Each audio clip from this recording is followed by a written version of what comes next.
This Man, seat you belongs to think you someone can who just actually ignore earned the it, rules? not This someone who is got lucky with diversity outrageous. hires. The words sliced through the first-class cabin of Flight 847 like a blade through silk. Every conversation stopped. Every head turned. The champagne flute in Victoria Ashford's manicured hand caught the afternoon light streaming through the aircraft windows as she delivered the We need to insult handle with the this precision now. of a Stay surgeon calm. and the I've got it cruelty of under a predator. control. She had no idea she had just signed her own death warrant. Before we dive into this story, let me ask you something. Have you ever been told you don't belong somewhere you paid to be? Have you ever watched someone steal what's rightfully yours and then blame you for causing a scene? If this hits close to home, hit that subscribe button and drop your story in the comments, because what happens next will blow your mind.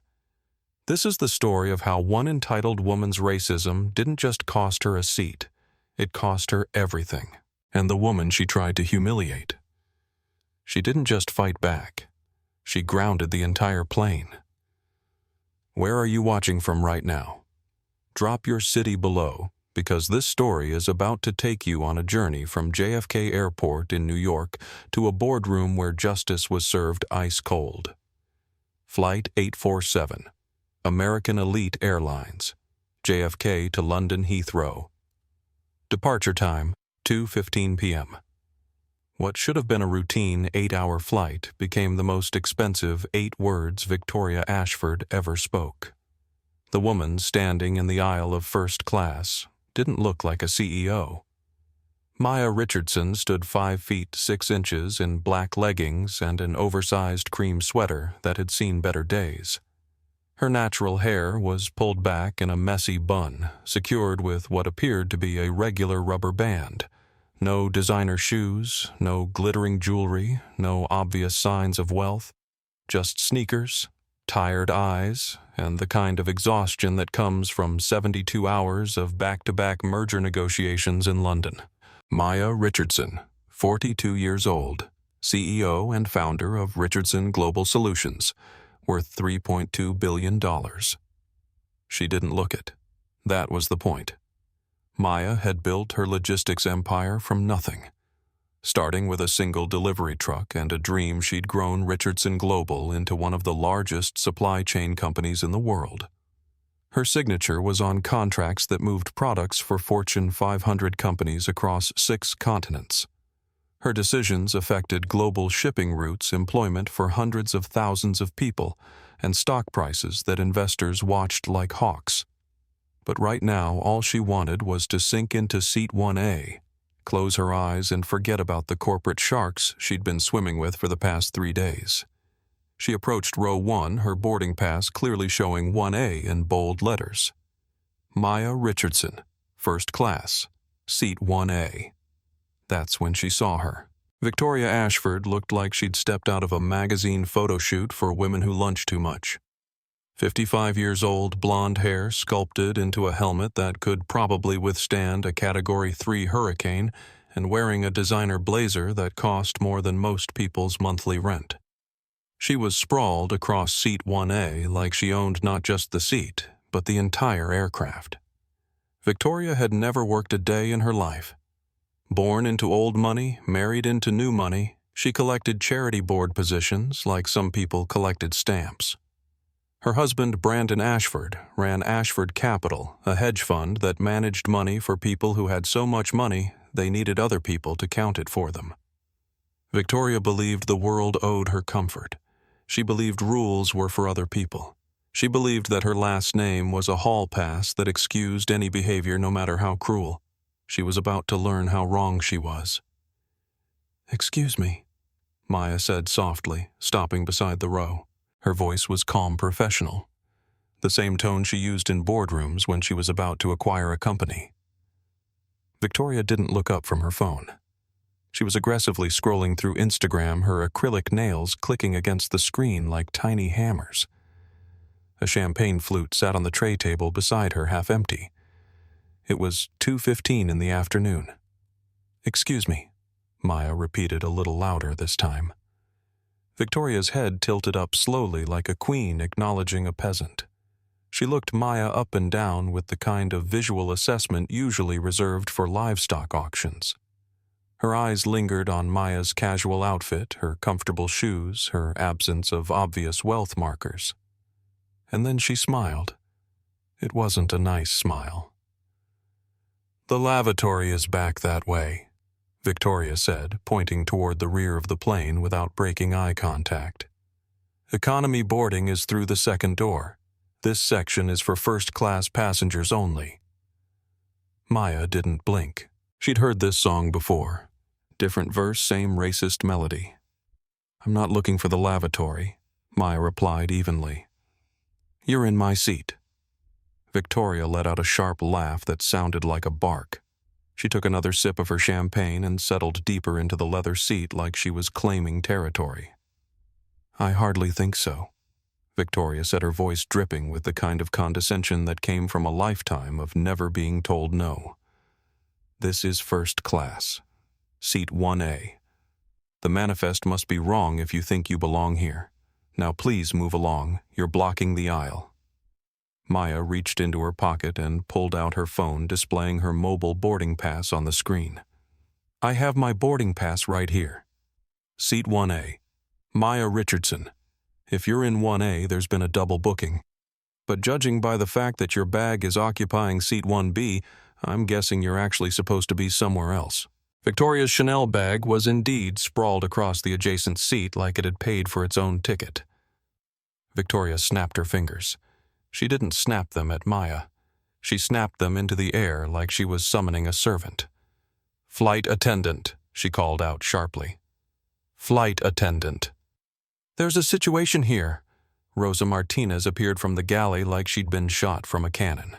28 years old, 5 years with American Elite Airlines, and exactly 14 months away from having saved enough money to start her pilot training program. Rosa was sending half her paycheck home to her mother in El Paso and putting the other half toward her dream of one day sitting in the cockpit instead of serving drinks in the cabin. She looked terrified. This flight was already running 45 minutes behind schedule due to a thunderstorm moving through the New York area. Passengers were irritated. Connections were being missed, and the last thing Rosa needed was a problem in first class. "Yes, ma'am. Is there a problem?" Rosa asked, glancing nervously between Maya and Victoria. "This person?"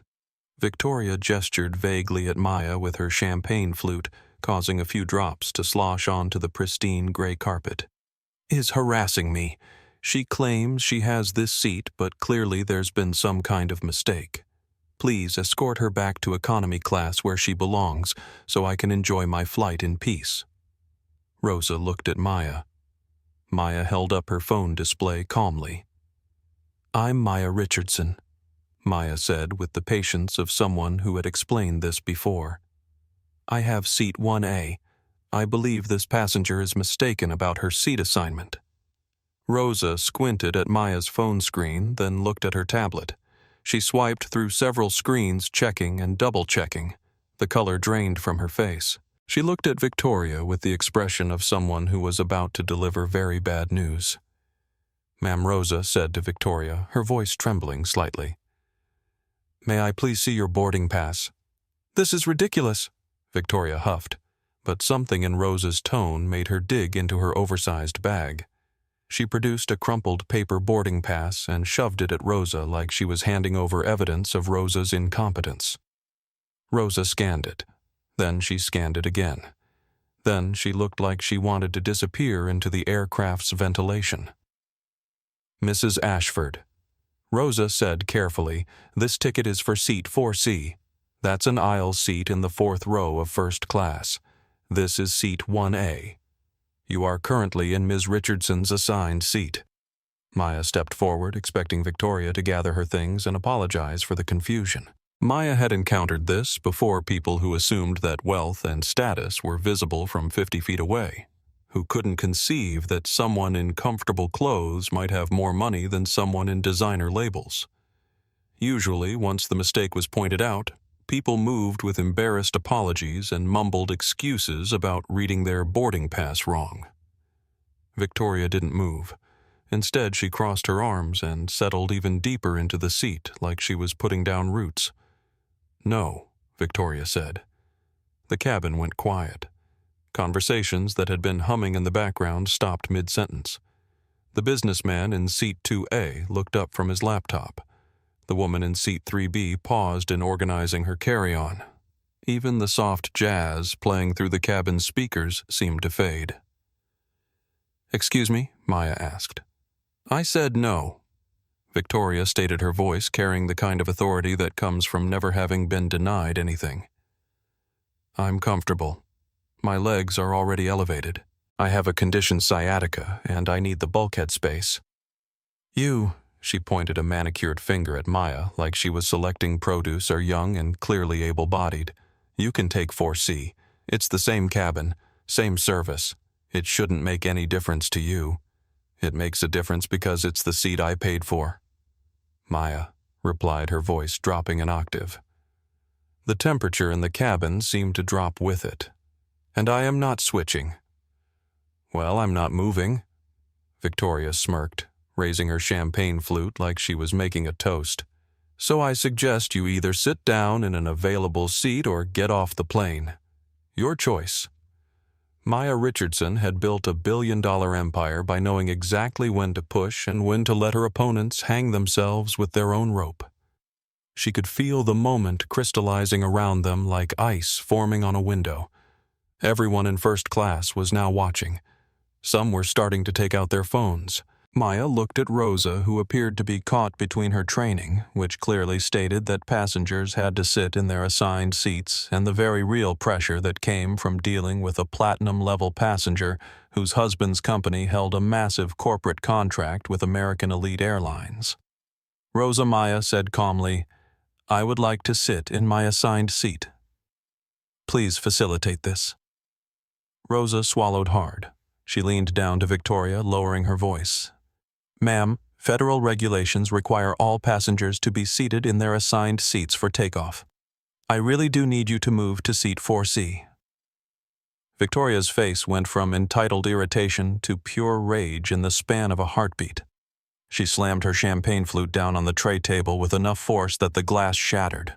The stem snapped cleanly in half, sending champagne and orange juice splashing across the pristine first-class cabin. Liquid splattered onto the carpet, onto the adjacent seat, and onto Maya's sneakers. "Look what you made me do!" Victoria shrieked, her voice climbing to a pitch that could probably shatter additional glassware. "You incompetent little girl!" She turned her fury on Rosa. "And you!" Her attention snapped back to Maya. "You come in here with your aggressive attitude and your cheap clothes and ruin my entire flight experience? Do you know how much my husband paid for this ticket? Do you know who I am?" "I don't care who your husband is," Maya said, looking down at her champagne-splattered shoes. "And you just destroyed airline property in addition to assaulting a passenger with projectile liquid? I will buy this entire airline and have you both fired?" Victoria screamed, standing up now, looming over Maya. Victoria was tall, probably 5'9" in her heels, but Maya stood her ground, unmoving and unimpressed. "You want this seat? You can't afford this seat. I bet you used miles. Or maybe you're some kind of employee standby passenger. That's it, isn't it? You're some diversity hire flying on an employee discount, pretending to belong in first class." The racism wasn't even subtle now. It hung in the air like smoke, acrid and poisonous. The other passengers were no longer pretending not to listen. Phones were coming out. Someone in seat 2A had taken off his headphones entirely. From across the aisle, a man's voice cut through the tension. "Hey, lady, that's completely out of line. Move to your seat." It was James Bradley, a 32-year-old travel blogger with 150,000 TikTok followers and an instinct for content that was about to pay off in ways he couldn't imagine. "Mind your business," Victoria snapped at him, but her confidence was starting to crack around the edges. James held up his phone. "I am minding my business, and my business is documenting discrimination when I see it. And lady, you are discriminating so hard right now that even the airplane seats are embarrassed for you." Victoria's eyes widened as she realized she was being recorded. That's when everything changed. Victoria Ashford had been filmed before. At charity galas, at country club events, at social functions where her picture appeared in society magazines with captions like Mrs. Brandon Ashford enjoys an evening of philanthropy. She was used to cameras. She was used to attention. But this was different. This wasn't a photographer capturing her good side at a fundraising dinner. This was a stranger with a phone broadcasting live to the internet, and she was not in control of the narrative. "Stop recording me," she demanded, lunging toward James's phone. "You can't record me without my permission. I have rights." "Actually, ma'am," said Dr. Sarah Mitchell from seat 3B, not looking up from her own phone where she was taking careful notes. "You're in a public accommodation with no reasonable expectation of privacy. He has every right to record this interaction, especially given that you just committed assault by throwing liquid at another passenger." Dr. Mitchell was 45 years old, a civil rights attorney with the kind of legal credentials that made corporate lawyers break out in cold sweats.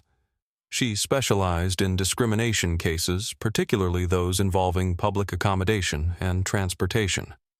She'd been watching this situation unfold with the fascination of a scientist observing a new species of bacteria. Victoria spun toward Dr. Mitchell. "Who asked you?" "This is a private matter between me and—" She gestured dismissively at Maya. "This person who's trying to steal my seat." "Your seat is 4C, Maya said quietly. Her voice was still calm, but there was something underneath it now. Something that made Rosa take a step back and made James angle his phone to make sure he caught whatever was about to happen. "I don't care what some computer says," Victoria declared, crossing her arms and settling back into 1A with renewed determination. "I have sciatica. I have a medical condition that requires the bulkhead seating. You're young and healthy and can sit anywhere. I need this seat for medical reasons." "Do you have documentation of this medical condition?" Dr. Mitchell asked, still typing notes on her phone.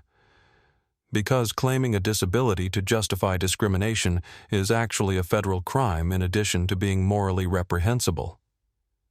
Victoria's face flushed red. "I don't need to prove anything to any of you. My husband is Brandon Ashford. He runs Ashford Capital. We manage over $2 billion in assets. This airline practically runs on our business. One phone call from me, and you'll all be dealing with people much more important than flight attendants and random passengers." James's live stream was starting to explode. Comments were flooding in faster than he could read them.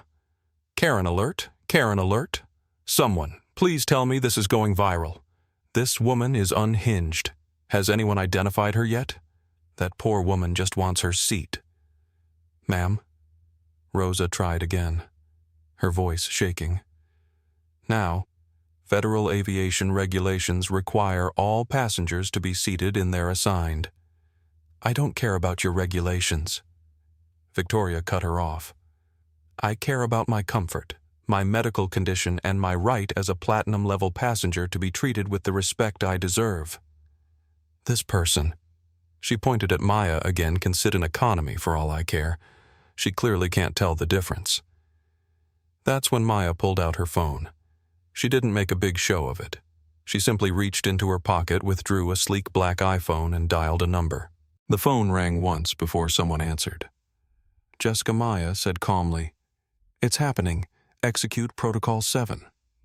Jessica Martinez had been Maya Richardson's executive assistant for 3 years. Before that, she'd worked for a tech startup that got acquired by Richardson Global. She was efficient, discreet, and had a master's degree in crisis communications that Maya paid her very well to keep in her back pocket for situations exactly like this one. Recording everything, Jessica's voice came through Maya's phone speaker clear enough for nearby passengers to hear.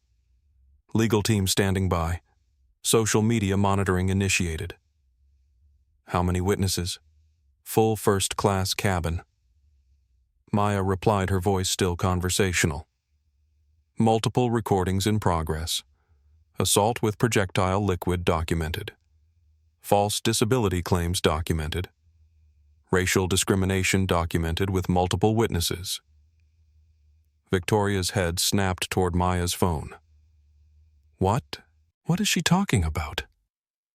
Who are you calling my legal team? Maya said simply. Victoria let out a sharp, hysterical laugh. Your legal team. Oh, please. Calling some discount lawyer isn't going to help you here. Do you know what kind of lawyers my husband can afford? Do you know what kind of connections we have? James's live stream viewer count had hit 15,000 and was climbing steadily. His comments section was moving so fast it looked like a digital waterfall. Y'all, this is insane, James narrated to his phone screen. We've got a woman who stole someone else's seat, threw champagne at them, claimed a fake disability, and is now threatening to use her husband's money to make it all go away. And the woman whose seat got stolen is so calm she's making phone calls like she's ordering coffee. From his seat in 2C, Alex Rivera had stopped pretending to work on his laptop.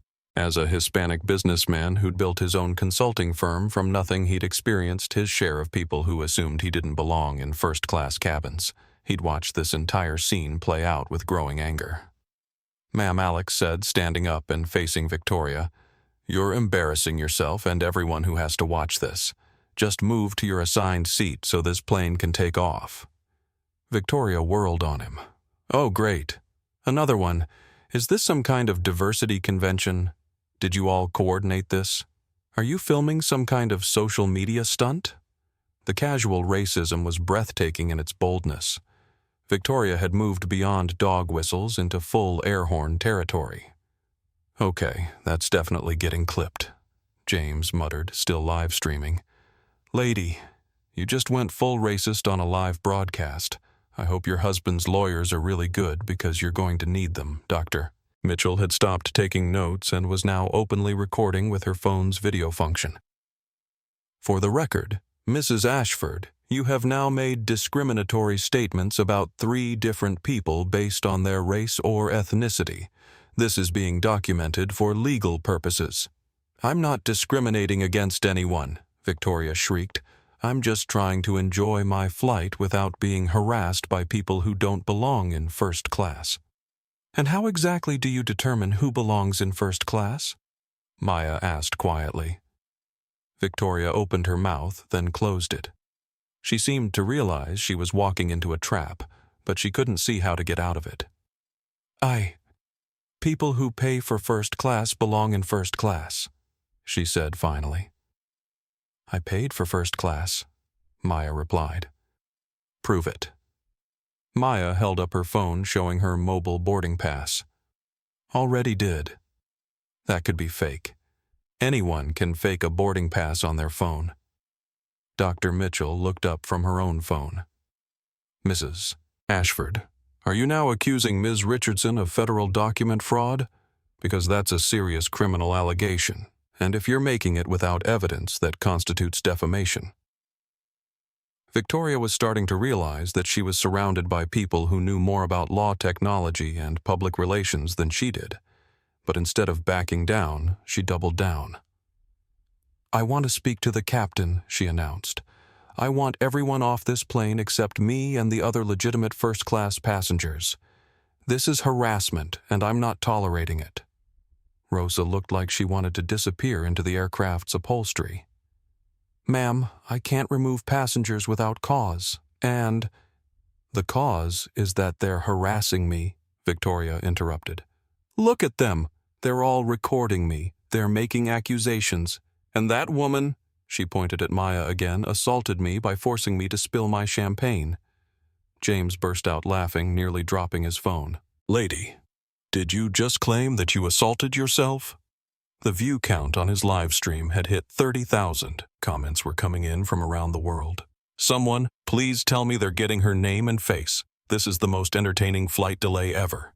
Team Maya, Team Maya. I will never fly this airline if they let her get away with this." What Victoria didn't realize was that American Elite Airlines had a dedicated social media monitoring team that tracked mentions of the company across all major platforms. By the time James's live stream hit 25,000 viewers, alerts were going off in the airline's corporate communications office in Dallas. Sarah Walsh. American Elite's head of digital crisis management was sitting at her desk reviewing quarterly social media metrics when her computer started beeping like a smoke detector. "Holy shit," she whispered, pulling up the live feeds. She immediately called her supervisor. "We have a code red discrimination incident on Flight 847, she said the moment her boss picked up. "It's going viral in real time. 30,000 viewers and climbing. We need to get ahead of this immediately." Meanwhile, the hashtag #Flight847 was starting to trend on Twitter. Someone in James's comments had identified the flight number and people were tracking it live. Posts were appearing faster than the platform could refresh. Flight 847. American Elite has a racist passenger assaulting a black woman and claiming her seat. Discrimination.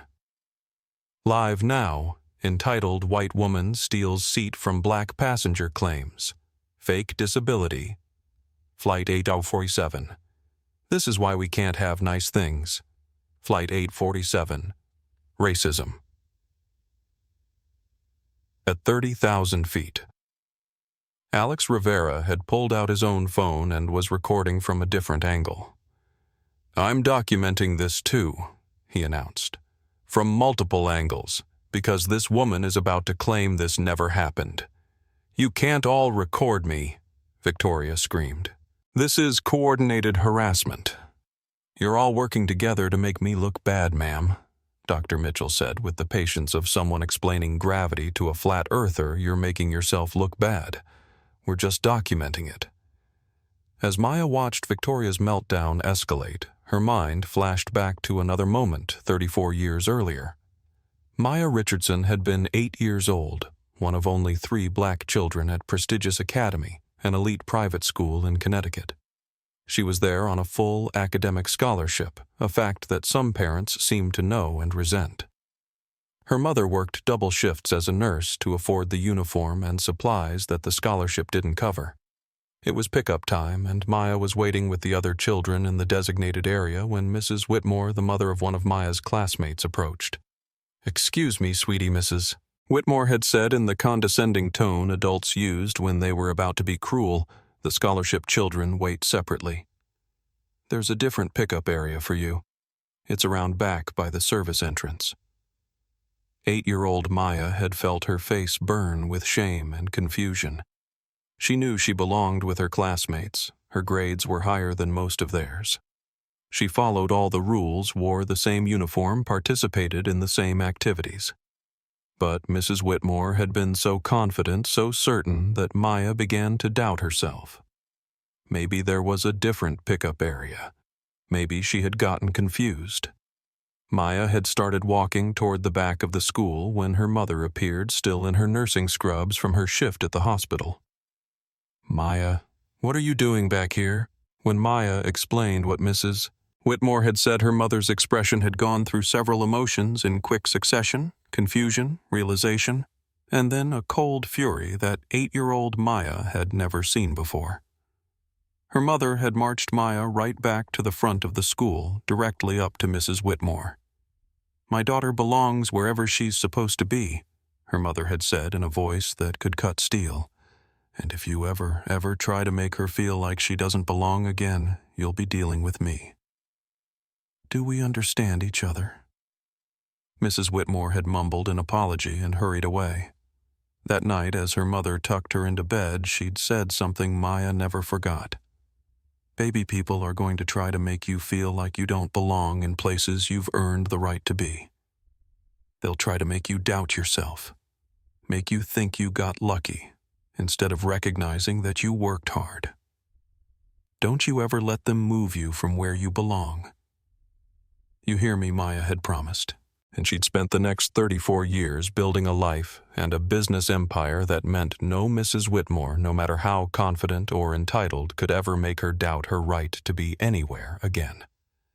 Now, standing in first class, listening to Victoria Ashford's tantrum, Maya felt that same burning determination her 8-year-old self had felt. The same promise she'd made to her mother echoed in her mind. Victoria Ashford was about to learn what happened when someone tried to move Maya Richardson from where she belonged. Victoria's hand shot up to the emergency call button above her seat, the red button meant for medical emergencies and genuine crises. She pressed it repeatedly like she was playing a video game and trying to rack up a high score. Emergency, emergency, she called out loudly enough for passengers in economy class to hear. There's an aggressive passenger threatening me. I need security immediately. Rosa's eyes went wide. Emergency calls brought flight crews, gate agents, and potentially law enforcement. They triggered protocols that could delay the flight even further, create paperwork nightmares, and put everyone's jobs under scrutiny. Ma'am, this isn't an emergency, Rosa said, reaching toward the call button. Please don't touch me, Victoria snapped, slapping Rosa's hand away. I am being threatened and harassed by multiple passengers, and I am demanding protection. This is discrimination against a platinum-level customer. The irony was so thick you could cut it with a butter knife. James's live stream viewer count had hit 50,000. The comments section was moving so fast it looked like digital rain. She really just claimed she's being discriminated against while literally discriminating. The audacity. Someone get this woman's name. She needs to be famous. Record everything. Don't let her lie her way out. Within 2 minutes, the cavalry arrived. Captain Luis Rodriguez appeared from the cockpit, followed by Patricia Williams, the gate manager who had boarded the aircraft, looking like someone had just told her the world was ending. Captain Rodriguez was a 20-year veteran of American Elite Airlines. He'd flown through thunderstorms, dealt with medical emergencies, talked nervous passengers through turbulence, and handled more drunk, belligerent, and entitled passengers than he could count. He had exactly 0 patience for people who filed false emergency reports. Patricia Williams managed Gate 47 and had seen every kind of passenger meltdown imaginable. She was also acutely aware that this flight was now almost an hour behind schedule, that passenger videos were probably already hitting social media, and that whatever was happening in first class needed to be resolved immediately before it became a corporate nightmare. What seems to be the problem here? Captain Rodriguez asked, his voice carrying the kind of authority that comes with having the final word on whether a metal tube full of people gets to fly through the sky. Victoria launched into her prepared victim narrative before anyone else could speak. Captain, thank God you're here. I am being harassed and threatened by multiple passengers who are trying to force me out of my seat. This woman, she pointed dramatically at Maya, has been aggressive and threatening toward me since I boarded. When I tried to explain that I have a medical condition that requires bulkhead seating, she became hostile and enlisted these other passengers to gang up on me. They're all recording me without my consent, making accusations and creating a hostile environment. I fear for my safety, and I demand that they be removed from this aircraft immediately. It was a masterclass in manipulation, victim-blaming, and selective editing of reality. If Captain Rodriguez had arrived 10 minutes earlier with no context, it might have even worked. But James Bradley's live stream was still running. 55,000 people were watching, and Dr. Sarah Mitchell had been taking detailed notes of every word spoken for the past 15 minutes. Ma'am, Captain Rodriguez said to Victoria with professional courtesy, "May I see your boarding pass, please?" "Why are you asking me for my boarding pass?" Victoria demanded. "I'm the victim here. Ask them for their boarding passes. Ask them to prove they belong in first class." "I'm asking everyone," Captain Rodriguez replied calmly. "Starting with you." Victoria reluctantly produced her crumpled boarding pass. Captain Rodriguez examined it, then looked at the seat she was occupying. "Mrs. Ashford, this boarding pass is for seat 4C. You're currently sitting in seat 1A. "I have a medical condition," Victoria declared. "Sciatica. I need the bulkhead space for my legs. I was simply trying to accommodate my disability when these people began attacking me." Dr. Mitchell cleared her throat. "Captain, for the record. Mrs. Ashford has made no mention of any disability until just now, approximately 15 minutes, after being told this isn't her assigned seat. She has provided no medical documentation, and her initial justification for refusing to move was that she was comfortable, and that the other passenger should move because she was young and able-bodied. Captain Rodriguez turned to Dr. Mitchell. "And you are Dr. Sarah Mitchell, civil rights attorney. I've been documenting this entire interaction." She held up her phone. "I have video and detailed notes of everything that's been said and done." "This is a witch hunt," Victoria screamed. "They're all lying. They're making this up to target me because I'm a platinum member and they're jealous of my status." Patricia Williams had been listening to this exchange while calculating how much this delay was costing the airline in missed connections crew overtime and potential lawsuits. She'd also been receiving urgent text messages from the social media crisis team about viral videos involving Flight 847. Mrs. Ashford Patricia said, her voice carrying the kind of professional patience that was hanging on by a very thin thread, "I need to see your identification and boarding pass. I already showed them to the captain, ma'am. I need to verify your identity for my report." Victoria dug through her bag with increasingly frantic movements and produced a driver's license. Patricia examined it, cross-referenced it with Victoria's boarding pass, and then looked at Maya. "Ms. Richardson, may I see your boarding pass and identification as well?" Maya calmly handed over her phone, displaying her mobile boarding pass and her driver's license. Patricia scanned both, compared them to her tablet, and her expression shifted subtly. She recognized the name. Richardson Global Solutions was one of American Elite's largest corporate clients. Maya Richardson wasn't just some random passenger. She was someone whose company spent over $50 million annually on corporate travel with the airline. Patricia Williams had just realized she was dealing with a customer who could single-handedly impact her airline's quarterly revenue. While Patricia was having her moment of corporate recognition, James Bradley's livestream had crossed a threshold that triggered automated alerts across multiple social media platforms. Victoria Ashford had started trending on Twitter. Flight 847 discrimination was climbing the trending charts. Someone in the TikTok comments had identified Victoria from her social media profiles, and now her Instagram, Facebook, and LinkedIn accounts were being screenshot and shared faster than she could possibly delete them.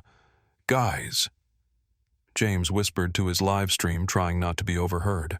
"This is absolutely insane. We're at 60,000 viewers and climbing. People are identifying her in real time. Her social media is getting flooded. This woman has no idea what's about to hit her." He was right. Victoria was so focused on the confrontation happening directly in front of her that she had no awareness of the digital storm brewing around her.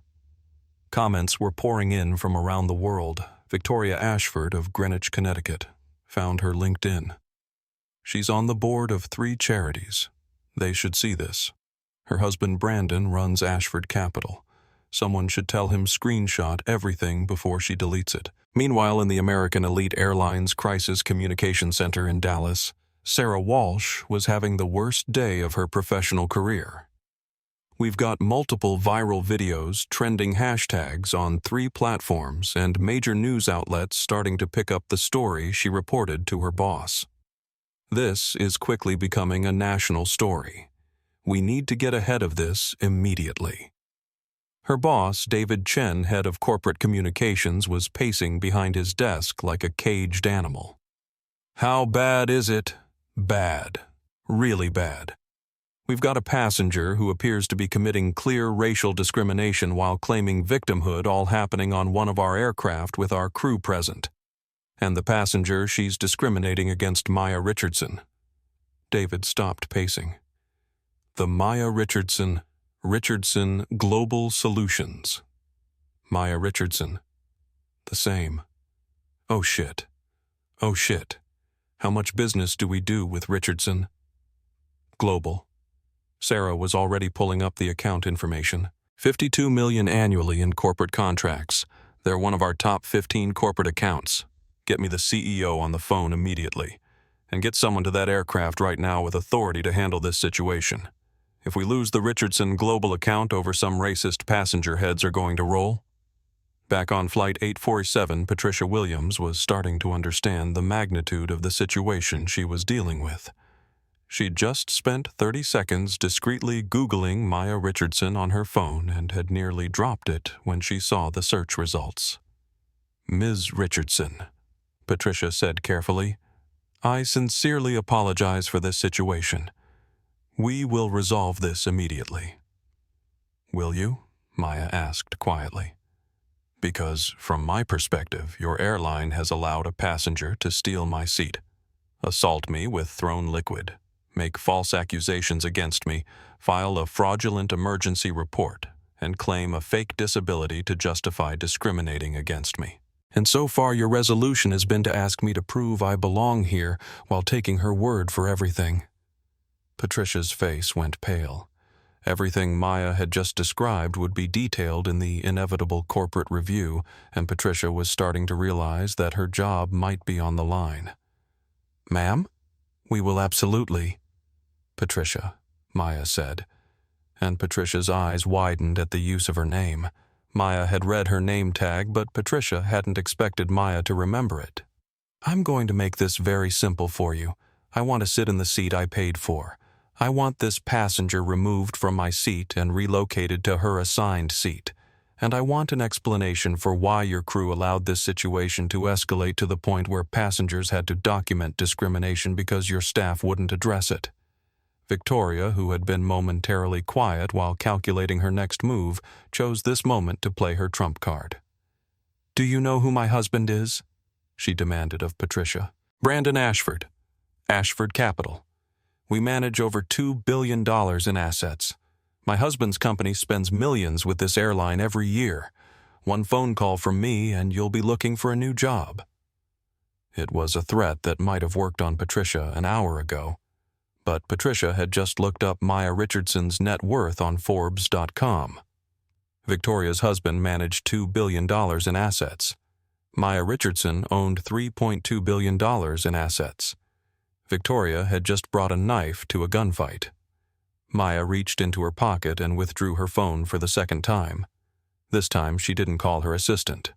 She called Victoria's husband directly. Maya scrolled through her contacts, found the number she was looking for, and pressed call.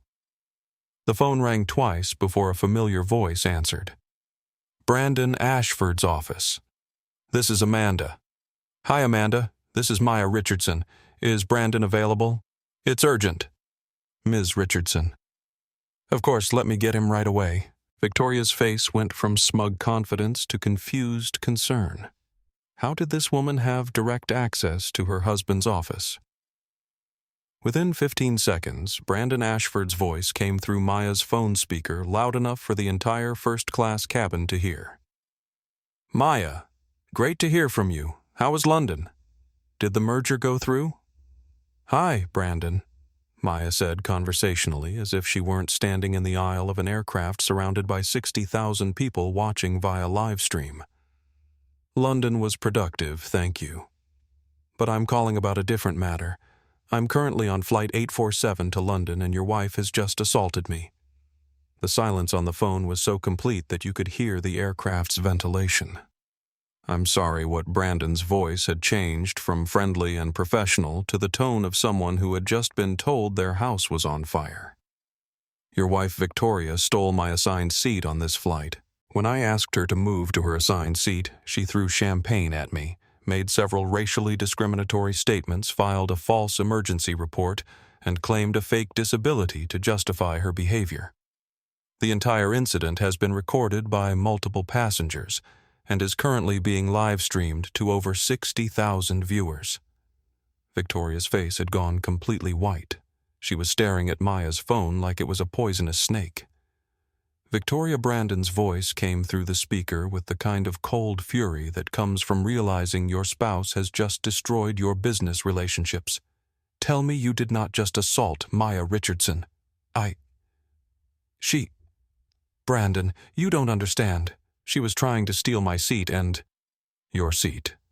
Brandon's voice rose. Victoria, what seat are you supposed to be in? Well, technically 4C, but I have sciatica, and I needed... Oh my God. Brandon's voice was barely a whisper. Victoria, do you have any idea what you've just done? Do you know who Maya Richardson is? Some woman trying to steal my seat.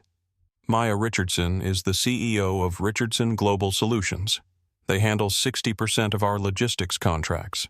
That contract is worth $400 million annually to Ashford Capital. The blood drained from Victoria's face so quickly that Rosa took a step toward her, thinking she might faint. Maya's voice remained calm and professional.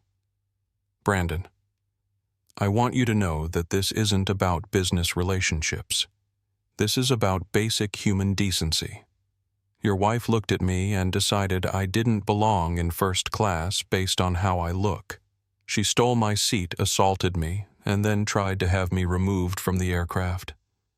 That's not a business issue. That's a character issue. Maya, I am so sorry. I am mortified. Victoria, apologize to Ms. Richardson right now. Victoria stood frozen, unable to speak. Victoria, Brandon's voice cracked like a whip through the phone speaker. Apologize immediately. The confrontation that had started with Victoria feeling completely in control had now spiraled into a nightmare beyond her comprehension.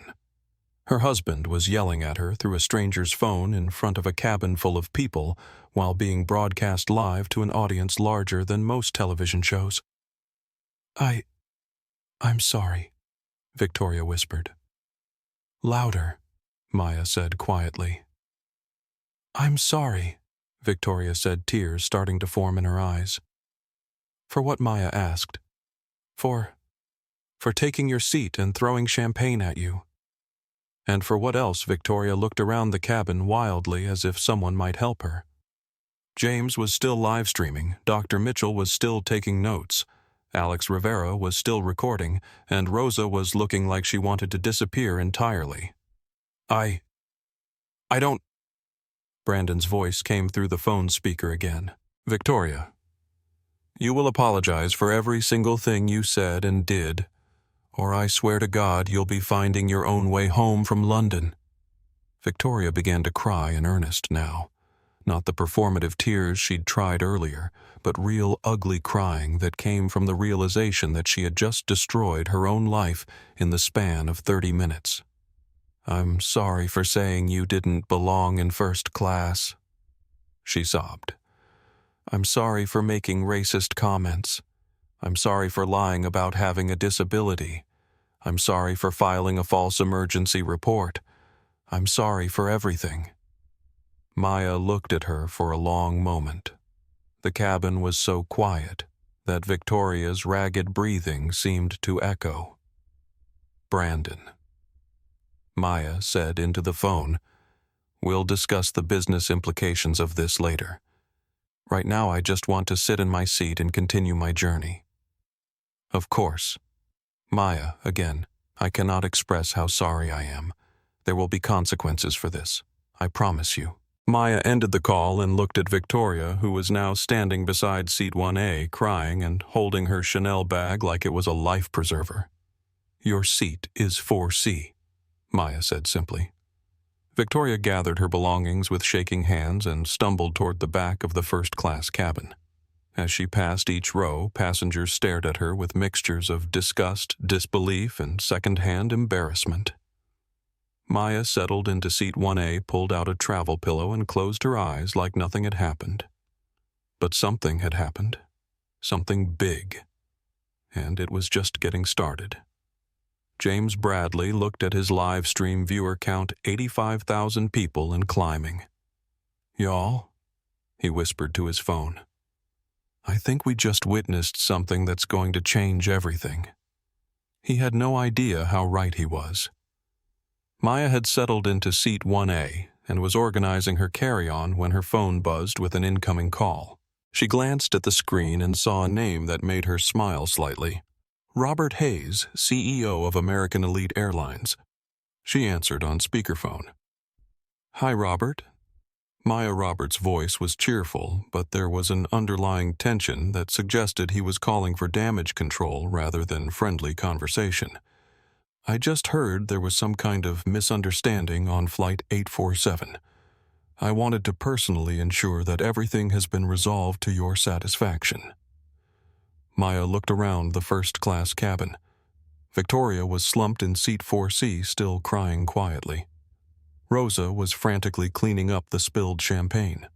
Dr. Mitchell was typing what appeared to be a legal brief on her phone. James was still live streaming to an audience that had now exceeded 90,000 viewers. Misunderstanding, Maya asked. Is that what we're calling racial discrimination and assault? Now? The cabin went silent again.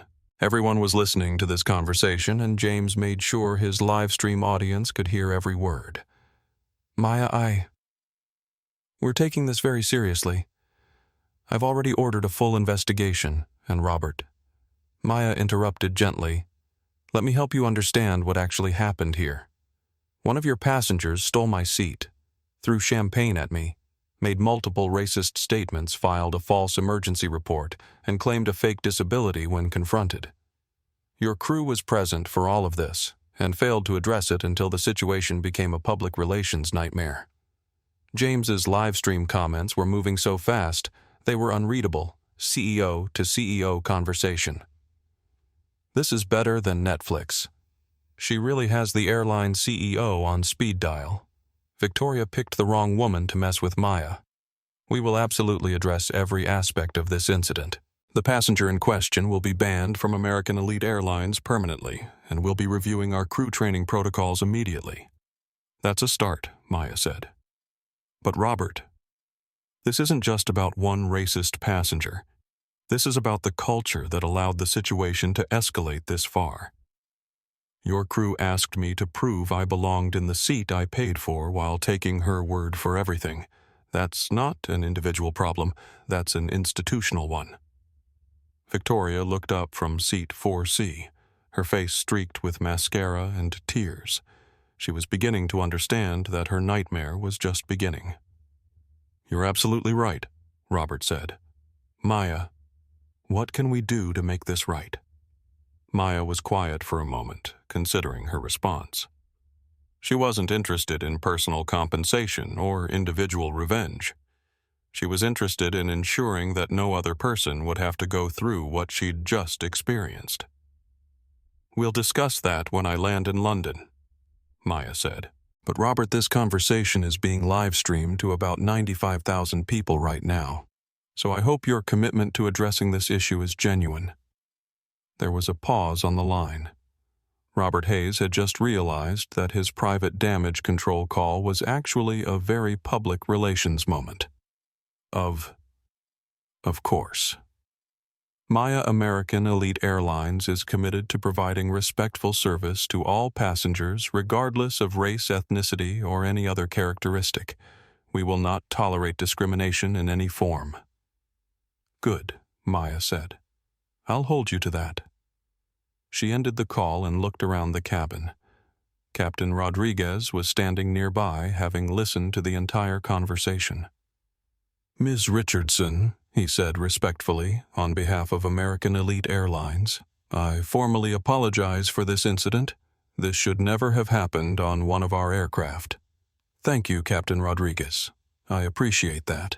What Maya and the passengers on Flight 847 couldn't see was the crisis management operation that was unfolding in corporate offices across the country. At American Elite Airlines headquarters in Dallas, Robert Hayes was in full crisis mode. He'd just gotten off the phone with Maya Richardson while knowing that their entire conversation had been broadcast live to nearly 100,000 people. His legal team, public relations team, and senior executives were all on emergency conference calls. Status report, Robert demanded as he burst into the crisis communication center. We've got multiple viral videos across all platforms, Sarah Walsh reported. The primary live stream is approaching 100,000 viewers. Hashtag Victoria Ashford is trending #1 on Twitter. News outlets are starting to pick up the story.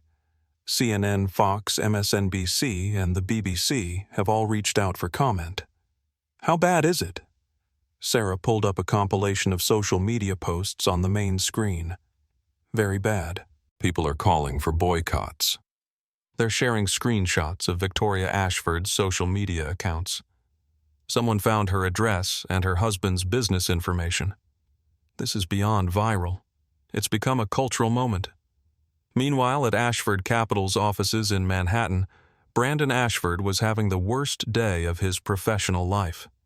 His phone had been ringing non-stop since word of his wife's behavior had started spreading. Investors, business partners, and board members were all calling to express their concerns about the viral video of Mrs. Ashford. Brandon's assistant knocked on his door. "Mr. Ashford, the partners want to see you in the conference room. It's urgent." Brandon walked into the conference room to find the 5 senior partners of Ashford Capital waiting for him with expressions that could freeze lava. Brandon said, "Margaret Phillips, the managing partner, we need to discuss the situation with your wife." "I understand you're concerned about the optics."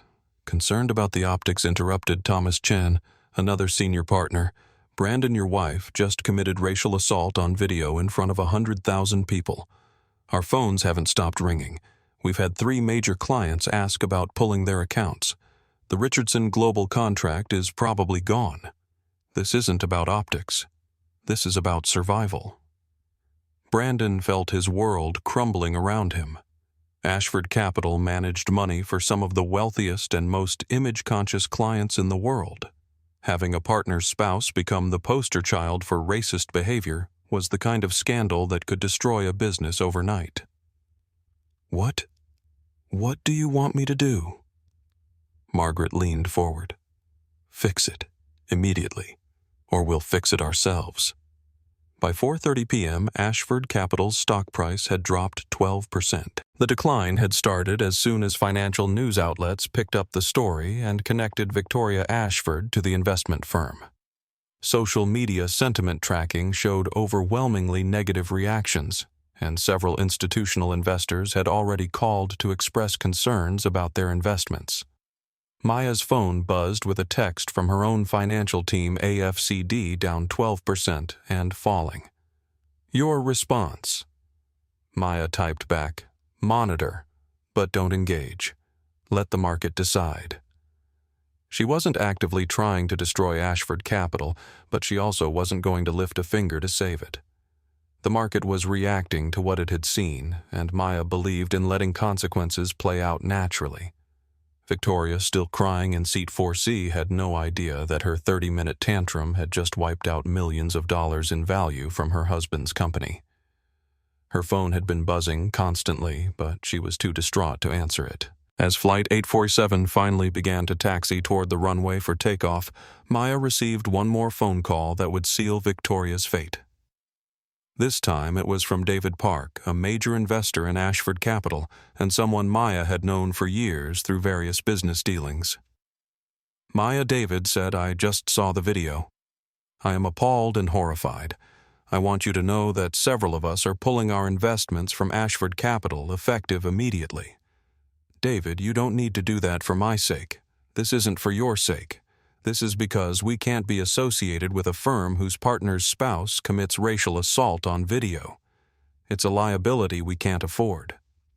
Brandon is a good money manager, but this is beyond business. This is about values."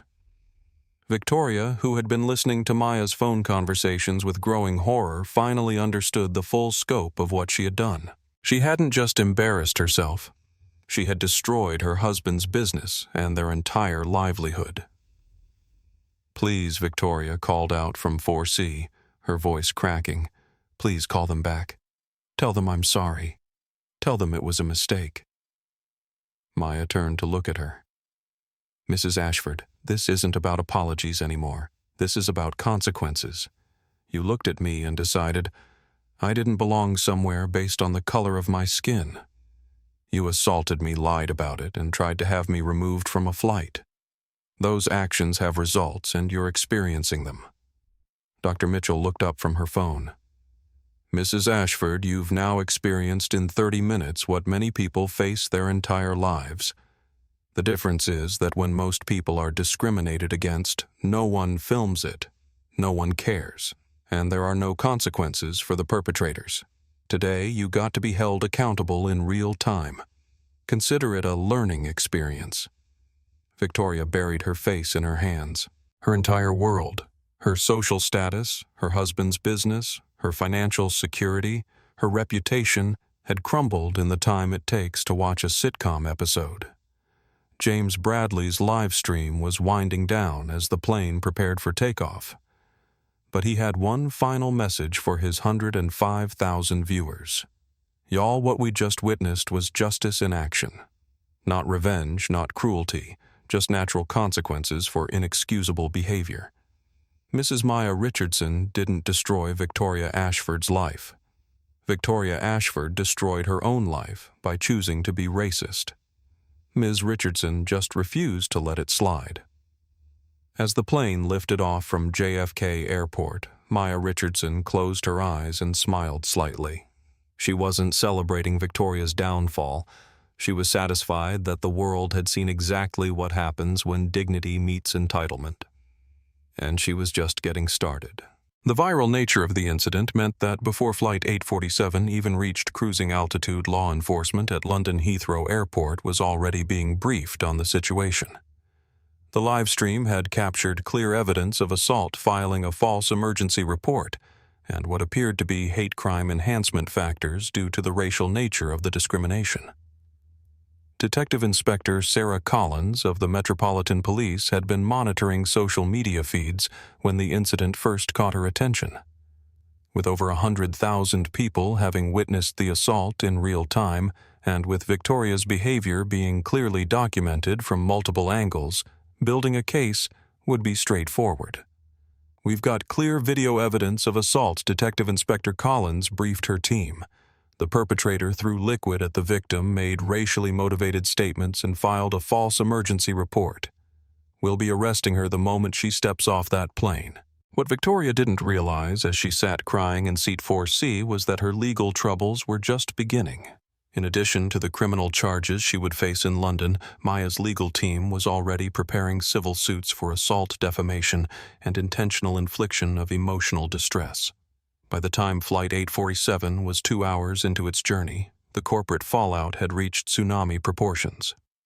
At Ashford Capital, Brandon Ashford was in the conference room facing a mutiny from his own partners. "The Richardson Global contract is terminated," Margaret Phillips announced, reading from her tablet. "Maya Richardson's office just sent formal notice. That's $400 million in annual logistics business gone. 3 more major clients have called about pulling their investments," Thomas Chen added. The Hartwell Foundation, Morrison Family Trust, and Zhang Holdings all cited values misalignment as their reason. Brandon felt like he was watching his life's work evaporate in real time. "How much are we looking at in total losses?" Margaret didn't look up from her tablet. "If current trends continue, we could lose 40 to 60% of our managed assets within the next week. That would make Ashford Capital financially unviable." The door to the conference room opened and Brandon's assistant stepped in, her face pale. "Mr. Ashford, there are reporters outside the building. They want to interview you about your wife's behavior on the flight. Security is trying to manage the situation, but—" Brandon closed his eyes. His business was collapsing.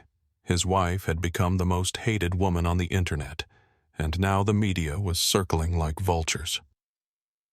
"Tell security to escort me out through the parking garage," he said quietly. "I need to get home and deal with this situation." The incident had transcended simple viral content and become a cultural phenomenon.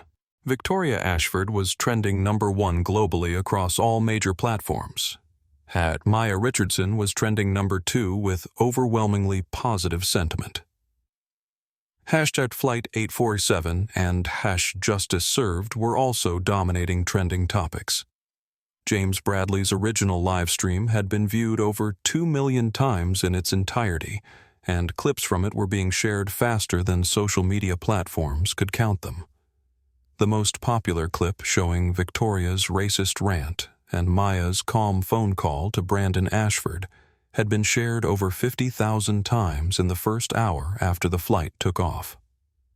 Celebrity responses began flooding in, from actress and activist Zendaya. This is what real power looks like. Quiet dignity in the face of racism, followed by swift, appropriate consequences. At Maya Richardson is the energy we need. From talk show host Trevor Noah. Imagine being so racist that you accidentally destroy your husband's entire business in 30 minutes. Victoria Ashford just speedrun consequences. From entrepreneur Mark Cuban. This is a masterclass in how to handle discrimination. Document everything, stay calm. Let the perpetrator expose themselves, then let natural consequences do the work.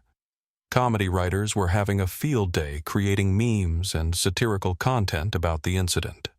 Late-night talk show hosts were already rewriting their monologues to include references to pulling a Victoria Ashford as shorthand for spectacular self-destruction through racist behavior.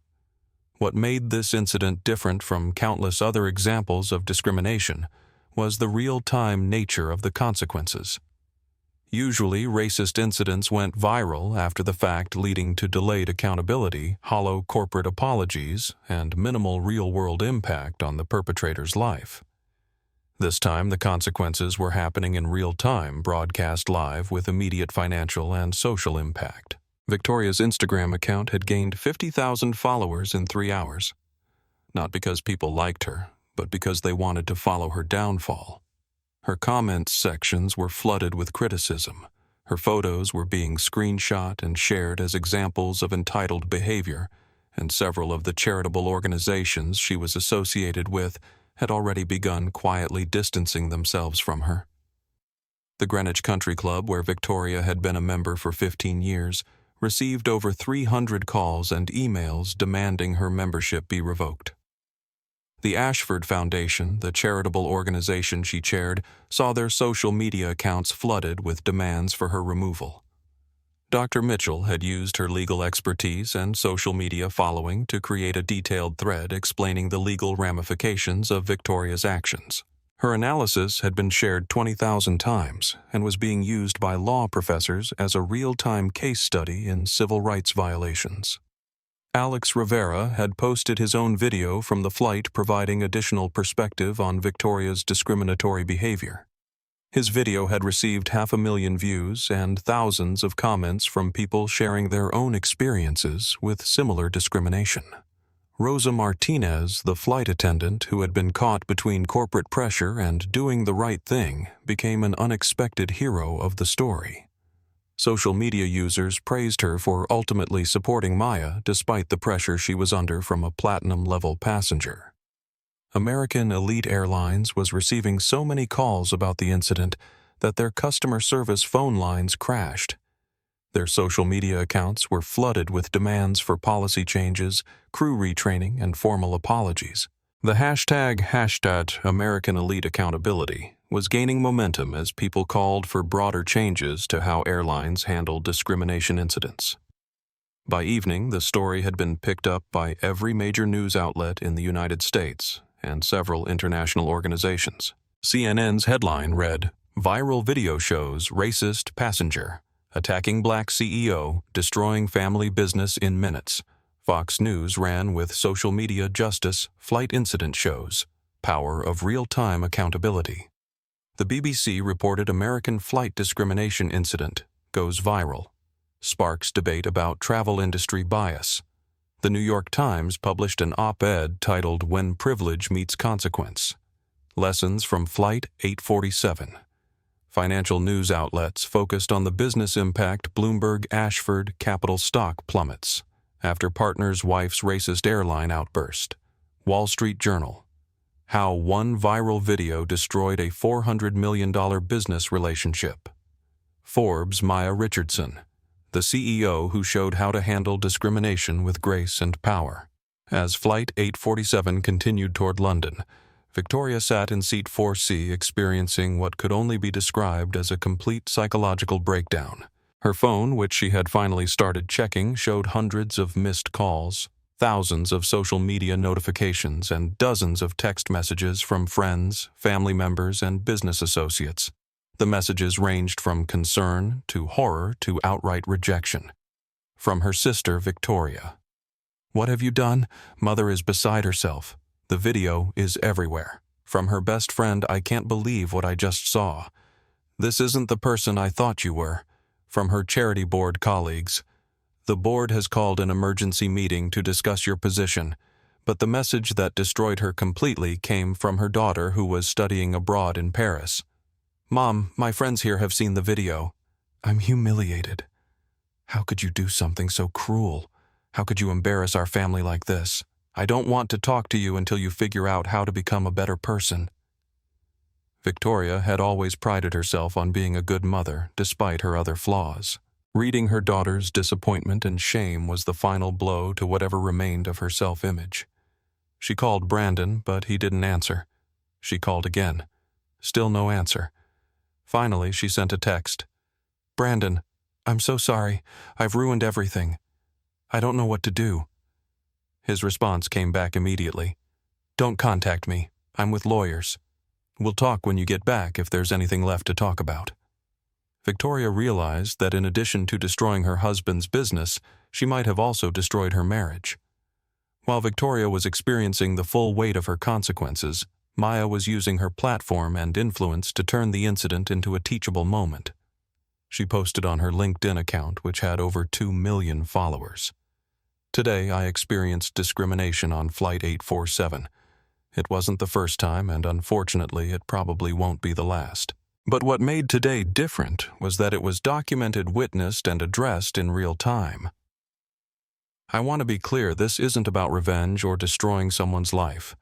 This is about accountability and ensuring that discriminatory behavior has appropriate consequences. For every Victoria Ashford who gets caught on video, there are thousands of people who experience discrimination in silence, without witnesses, without documentation, and without justice.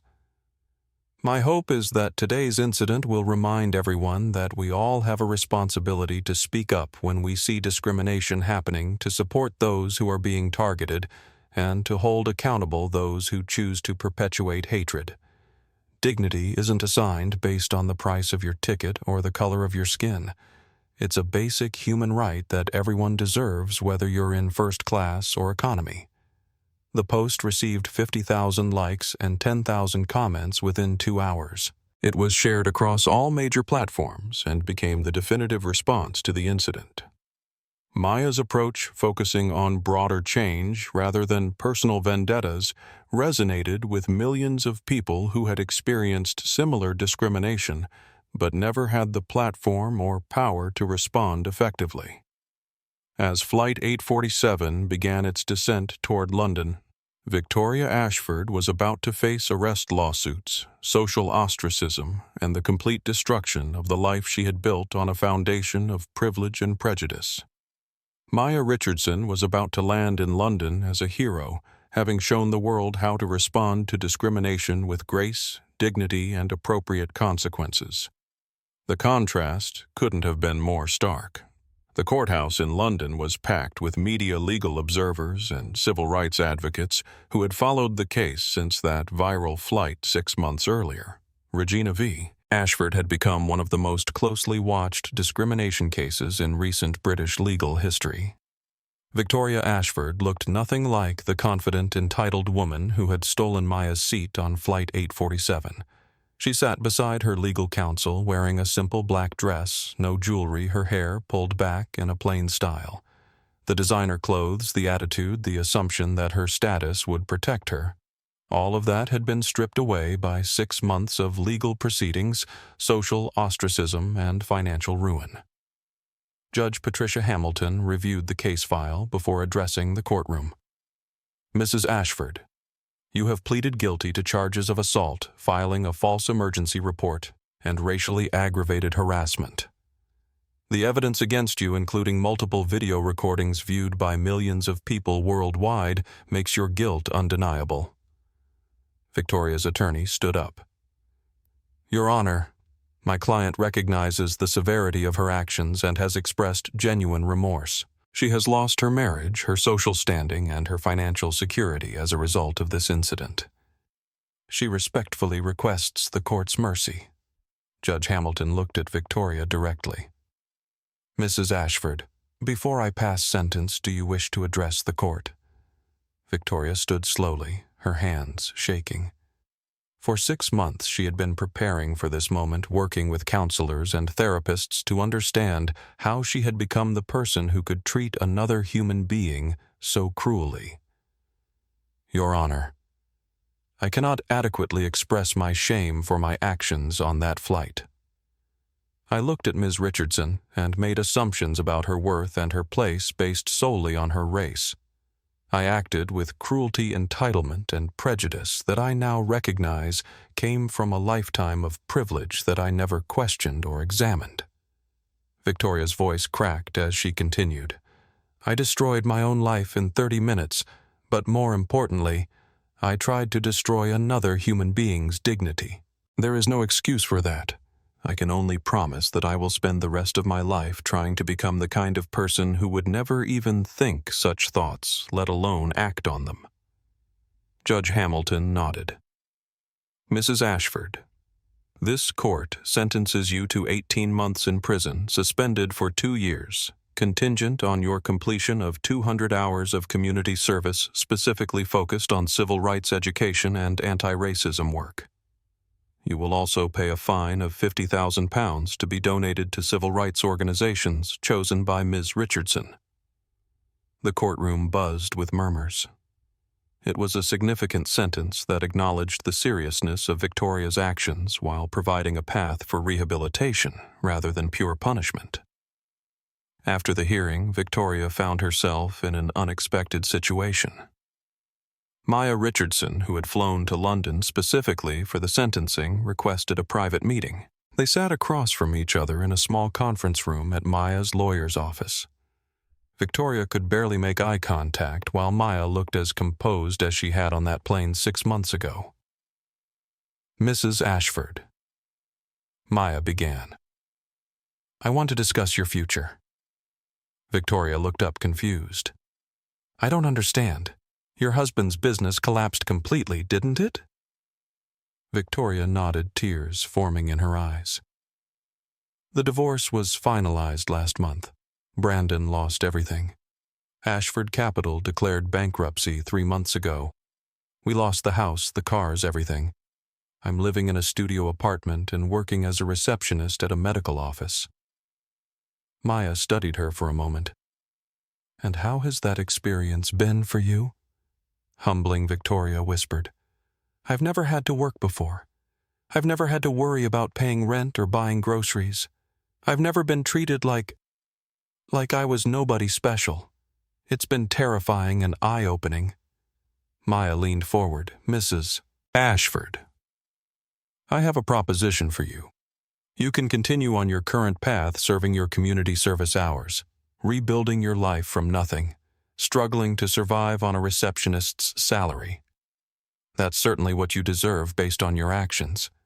Victoria nodded, expecting nothing more. Or Maya continued, You can come work for me. Victoria's head snapped up. Work for you? The Richardson Foundation runs mentorship programs for young women of color who are fighting to succeed despite facing discrimination and barriers. These are brilliant, ambitious young women who look exactly like I did when I was starting out. Victoria stared at her, not understanding. I want you to serve them, Maya said simply. Administrative support. Making their coffee, scheduling their interviews, booking their travel arrangements, ensuring they have everything they need to succeed. You would be the invisible help that allows these young black and brown women to rise. The irony was staggering. Victoria would be serving the very people she had once looked down upon. I don't understand why you would offer me this, Victoria said. Maya smiled slightly. Because I believe in redemption, Mrs. Ashford. I believe that people can change if they're given the right incentives and the right experiences. For the next 2 years, the term of this agreement, you will spend every day supporting the success of women you once would have dismissed. You will look them in the eye, learn their names, celebrate their victories, and watch them surpass you in every meaningful way. Victoria sat in stunned silence. The alternative, Maya continued, is that you struggle alone, serve your community service hours wherever the court assigns them, and try to rebuild a life with no support, no guidance, and no purpose beyond survival. Victoria realized that Maya was offering her not just a job, but a chance at genuine rehabilitation. It would be humiliating. It would force her to confront her prejudices daily, but it would also give her life meaning and purpose. If I take this position, Victoria asked carefully what would be expected of me. Respect, Maya said firmly. For every woman you serve, for every task you're given, for every opportunity to help someone else succeed. If you treat any of them with even a hint of the disrespect you showed me on that plane, the offer disappears immediately and permanently. Victoria looked down at her hands. 6 months ago, she had been a wealthy socialite who believed she was inherently superior to people like Maya Richardson. Now she was being offered a chance to serve those same people, to learn from them, and to find redemption through humility. "I accept," she whispered. While Victoria was facing individual consequences, the incident had triggered broader changes across the travel industry. American elite airlines had implemented what became known as the Richardson Protocols, a comprehensive training program for all customer-facing employees focused on recognizing and addressing discrimination. The training included real scenarios, unconscious bias, education, and clear escalation procedures for handling discrimination complaints. Rosa Martinez, the flight attendant who had been caught in the middle of the incident, was promoted to head the new program. Her authentic experience and understanding of the pressures flight crews face made her uniquely qualified to train others. The Richardson protocols were so effective that other airlines began requesting access to the training materials. Within a year, most major airlines had implemented similar programs, fundamentally changing how the industry approached civil rights issues. The Federal Aviation Administration used the incident as a catalyst to implement new regulations requiring annual civil rights training for all airline employees and creating standardized procedures for handling discrimination complaints. Dr. Sarah Mitchell parlayed her documentation of the incident into a consulting business, helping airlines, hotels, and other service industries develop anti-discrimination policies and training programs. James Bradley's travel blog became a platform for exposing discrimination in the travel industry, with airlines and hotels working to ensure they never became the subject of one of his investigative posts. Congress held hearings on discrimination in transportation, with Maya testifying about the need for stronger federal protections and enforcement mechanisms. The resulting legislation strengthened civil rights protections for travelers and created new liability standards for companies that failed to address discrimination. Victoria's first day working at the Richardson Foundation was simultaneously the most humiliating and most educational experience of her life. She arrived at the community center in Harlem at 8:00 a.m. sharp, wearing comfortable shoes as Maya had suggested, and carrying a simple brown bag lunch, a far cry from the expensive restaurant meals she had once taken for granted. Her supervisor was Keisha Williams, a 24-year-old Howard University graduate who was pursuing her MBA while working full-time to support her younger siblings. Keisha was everything Victoria had once dismissed: young, black, ambitious, and brilliant. Mrs. Ashford Keisha said with professional courtesy, "Your first task today is to prepare materials for our college preparation workshop. We have 30 young women coming in after school to work on their applications." Victoria spent the day photocopying worksheets, organizing supplies, and watching Keisha mentor young women who reminded Victoria of her own daughter at that age. The difference was that these young women were fighting against barriers and prejudices that Victoria's daughter had never had to face. As she watched Keisha explain financial aid applications to a 17-year-old girl whose single mother worked 3 jobs to support the family, Victoria began to understand what she had tried to destroy on that airplane. She had tried to diminish someone's humanity based on assumptions, prejudices, and entitlement that she now recognized as toxic. By the end of her first week, Victoria found herself genuinely invested in the success of the young women she was serving. She started arriving early to make sure everything was perfectly organized for their sessions. She learned their names, their dreams, their challenges. 3 months into her work at the foundation, Victoria received a letter that changed her perspective forever. It was from Keisha, who had just been accepted to Harvard Business School with a full scholarship. Mrs. Ashford. The letter read, "I want you to know that having you here has meant more than you might realize. Not because of the tasks you do, but because of what your presence represents. It shows that people can change, that humility can be learned, and that redemption is possible even after terrible mistakes. Thank you for choosing to become a better person instead of just accepting defeat." Victoria cried reading that letter, but for the first time in months, they were tears of hope rather than shame. 2 years after the incident on Flight 847, Victoria Ashford, now going by her maiden name, Victoria Miller, stood before a room full of corporate executives at a diversity and inclusion conference in Chicago. She had been invited to speak about her experience, her transformation, and the lessons she had learned about prejudice and redemption. 2 years ago, she began her voice steady but humble. "I was the most hated woman on the internet. I had assaulted a black woman on an airplane because I believed my race and my status gave me the right to treat her as less than human. I destroyed my own life in 30 minutes, but more importantly, I tried to destroy someone else's dignity." The room was silent. Everyone knew the story, had seen the videos, but hearing it from Victoria herself was different. "I stand before you today, not as someone who has been forgiven, but as someone who is still learning how to forgive herself. Maya Richardson didn't just show me consequences, she showed me a path to becoming a better human being." Victoria looked out at the audience, which included several young women from the Richardson Foundation mentorship program who had come to support her.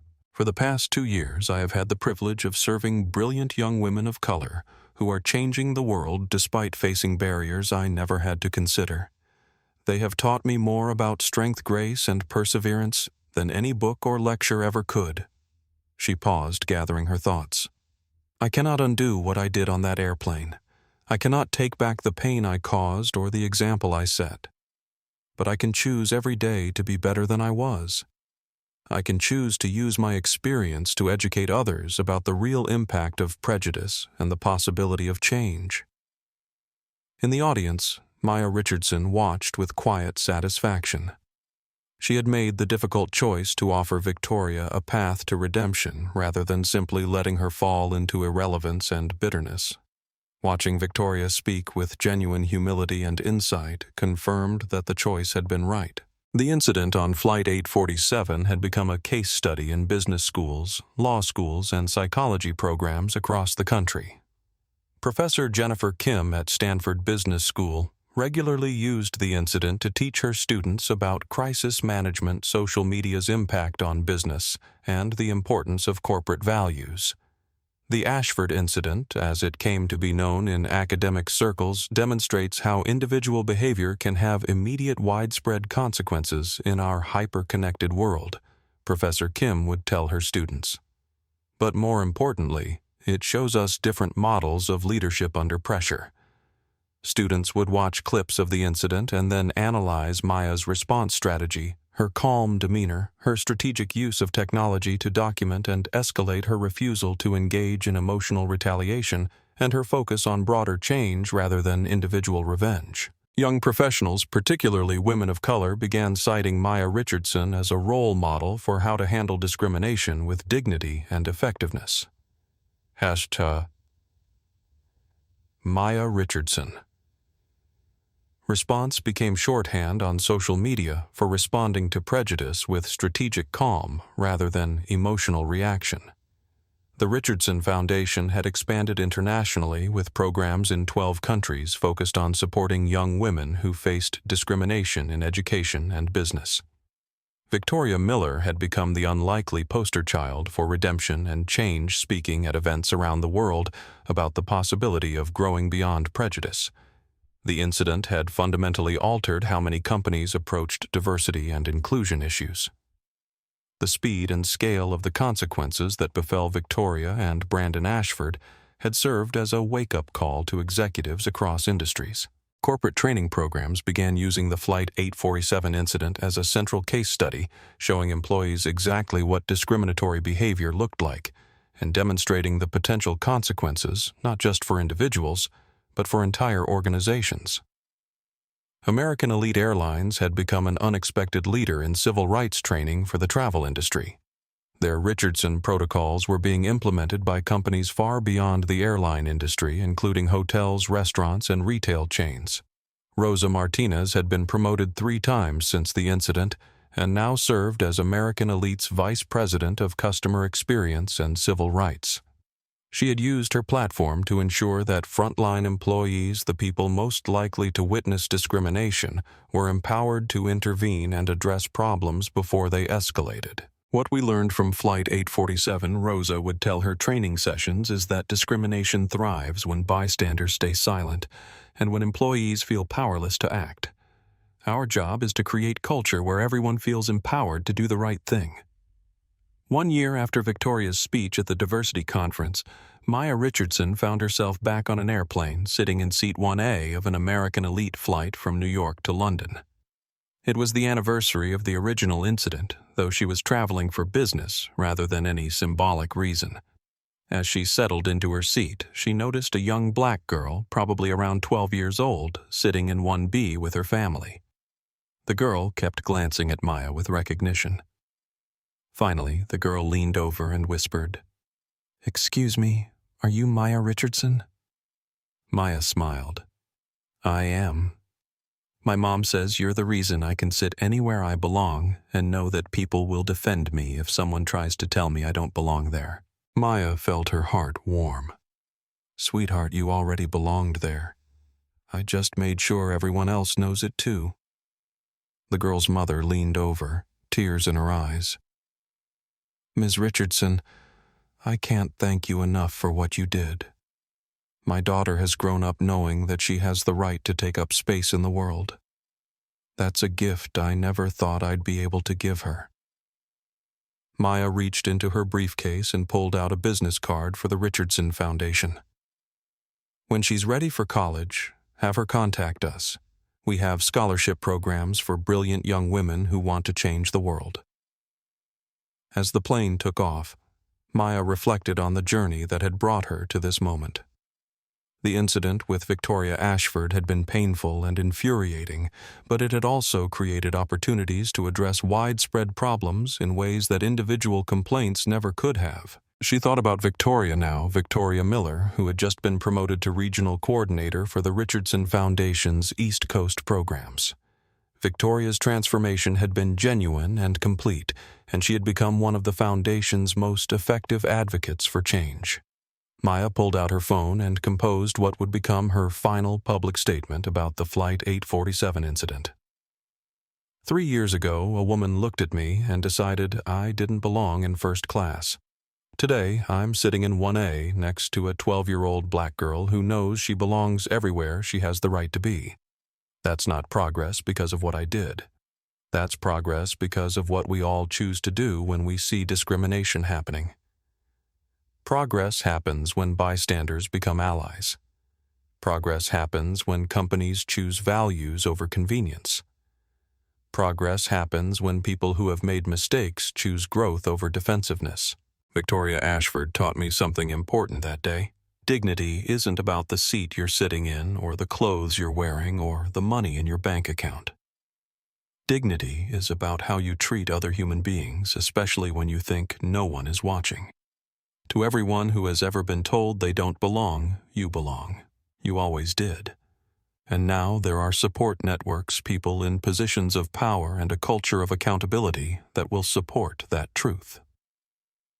To everyone who has ever stayed silent when witnessing discrimination, your voice matters. Use it. And to everyone who has ever made the kind of mistake Victoria made, change is possible, redemption is available, and growth is a choice you can make every single day. Because at the end of the day, whether you're in first class or economy, we all deserve to fly with dignity. The post received over 1 million likes within hours and was shared across every major platform. It became the definitive statement on the incident and its aftermath. As Flight 847 reached cruising altitude, Maya closed her eyes and smiled. She wasn't thinking about revenge or victory or consequences. She was thinking about the 12-year-old girl sitting next to her, who would grow up in a world where discrimination was less likely to be tolerated and more likely to be addressed. That was the real victory. Not the downfall of one racist woman, but the creation of networks and culture that protected everyone who came after. The plane continued toward London, carrying passengers who understood that dignity wasn't assigned by seat number, but earned through how we choose to treat each other 35,000 feet above the ground and everywhere else in life. If this story moved, you hit that like button and subscribe to the channel, because stories like this remind us that dignity and justice aren't luxuries. They're rights that belong to everyone. Share this video with someone who needs to hear that they belong exactly where they are, and drop a comment telling us about a time you witnessed someone stand up for what's right. Because when we speak up for each other, we create a world where everyone can fly with dignity, whether they're in first class or the back row. Thanks for watching. And remember, your voice matters, your dignity matters, and you always belonged.